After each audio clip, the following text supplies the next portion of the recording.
गीत नाच के देने जा रहे हैं खुशबू रानी के साथ में।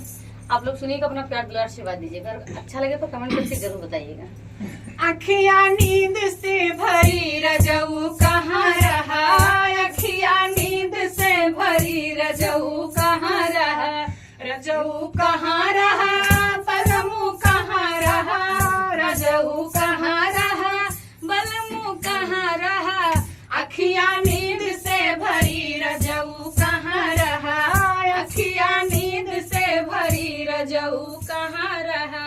हमारे दुआरे राजा निमिया के पेड़ावा, हमारे दुआरे राजा निमिया के पेड़ावा, छुईला शीतला का समरजऊ कहाँ रहा, छुईला शीतला का समरजऊ कहाँ रहा, अखिया नींद से भरी रजऊ कहाँ रहा, अखिया नींद से भरी रजऊ कहाँ रहा।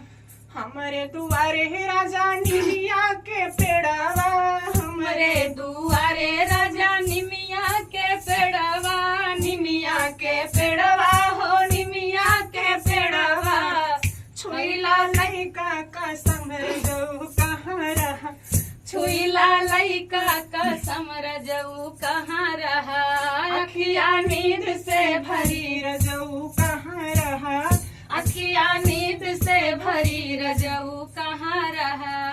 कौन सवतिया तोहर मरले बामतिया, कौन सवतिया तोहर मरले बामतिया, मरले बामतिया हो मरले बामतिया, छुईला मेहरी का समरजऊ कहाँ रहा, छुईला मेहरी का समरजऊ कहाँ रहा, अखिया नींद से भरी रजऊ कहाँ रहा, अखिया नींद से भरी रजऊ कहाँ रहा।